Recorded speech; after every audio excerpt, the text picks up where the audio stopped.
Hey everybody, today's video is going to be more of an update on this knife right here. This is the Enzo Necker. This is the flat ground version that I already reviewed back in March of last year. Had it for about 9 months, and this has come to be a close friend to me, honestly.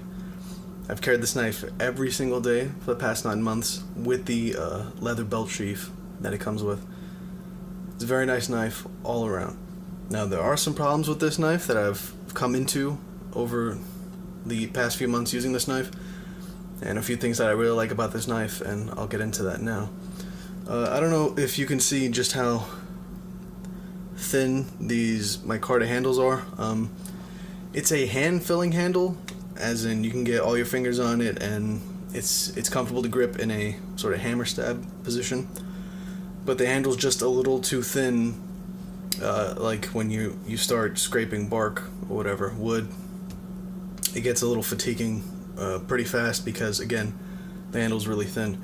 The wood handle variants of this knife, the olive wood and the birch model, the handles are substantially thicker. So if you know you're going to be using this knife for a bit of a carver, wood prep knife, then I would definitely recommend going with one of those. However, the micarta has held up incredibly well. I've wet it multiple times. In fact, whenever I use it, this knife is most likely wet anyway. I peel lots of fruits and vegetables and make my own juices.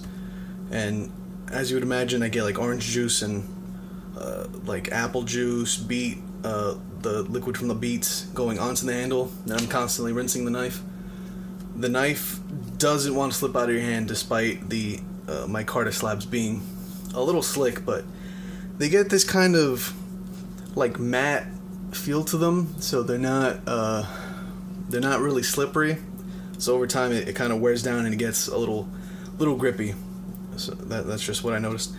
The spine is sharp when you get this knife, so you can use it as a scraper for wood or for a ferrocerium rod. I like the profile of this blade because it's a very shallow belly with a drop point. So that means the tip is going to be nice and sharp for those initial cuts into whatever you're cutting. The flat ground is okay for wood, but as I said, the handle's a little too thin, so I don't use this for a carving knife. I use this for more of general EDC, utility tasks. And this thing's just held up so well. I really love this knife. The steel is easy to sharpen. Whenever you're done using it, if it's not noticeably dull, you can just put it back in the sheath, or I assembled the cheap strap. This is just a piece of sofa leather on a cardboard backing. And I got 3 different compounds. They all look the same, but I know which is which because I used it for so long. But here's the knife. As is, I forgot when I stropped this last, but this knife gets used almost every day, so we'll see. So you can see it's not really cutting. This is my finest compound. I'm just going to give it a couple of passes on this, and we'll see where we're at.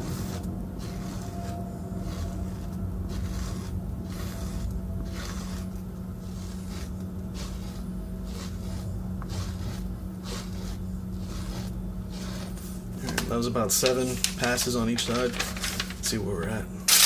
Oh, Jesus.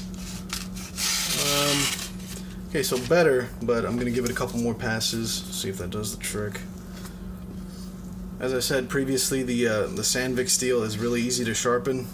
So if you're just starting out sharpening your own knives, or you already have your primary knife is like a super hard steel, you want an easy backup knife that can be restored fairly quickly, this is a nice alternative. Let's see if we got any better. Yeah, there we go. Kind of do those wavy cuts. Give you one more.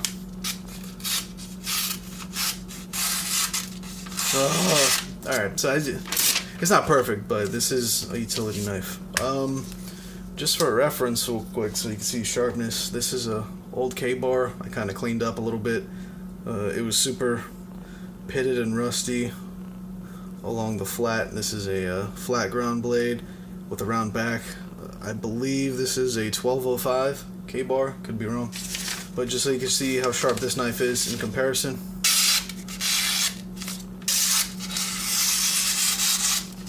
Alright, we can do those wavy cuts as well, a little bit easier. Despite both knives having basically the same thickness. I don't know if you can see, since the K-bar is just dark from age and all the pitting and stuff. But they're basically the same size. I like the profile of this blade as well. Has a little more belly to it, but the Enzo is a great knife.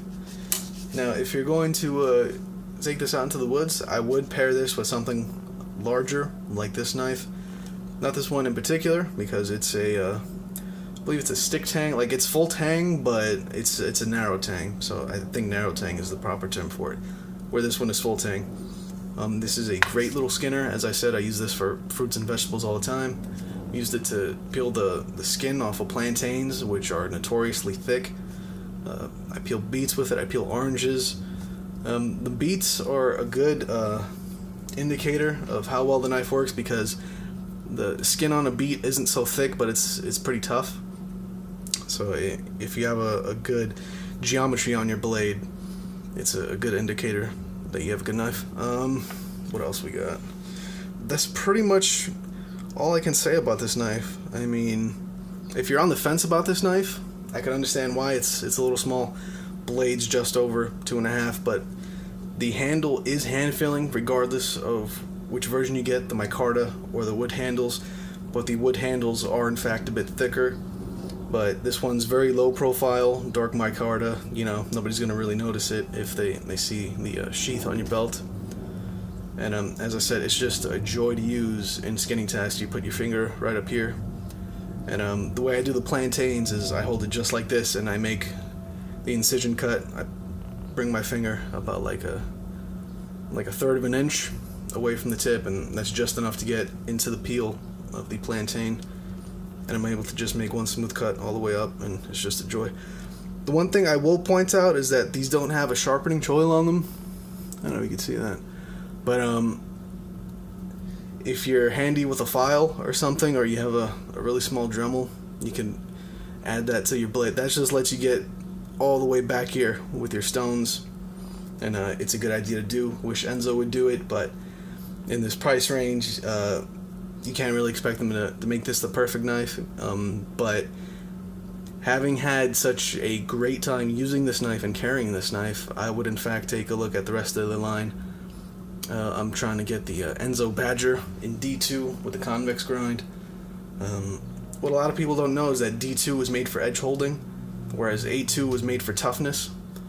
So that's why Bark River uses a lot of A2, because they know people are going to beat on their knives, whereas D2 is used by Knives of Alaska exclusively, simply because they know that people are using those knives more or less for skinning tasks, and that they need the edge to hold up for multiple skinnings, whereas the A2 is perfect to hold an edge, but also it's more tougher than D2. But D2 will in fact hold a better edge for longer. So if you guys have any questions about the knife, comments, leave them in the comment section below. I advise you to subscribe, share this video if you liked it, and give me a thumbs up. I greatly appreciate it.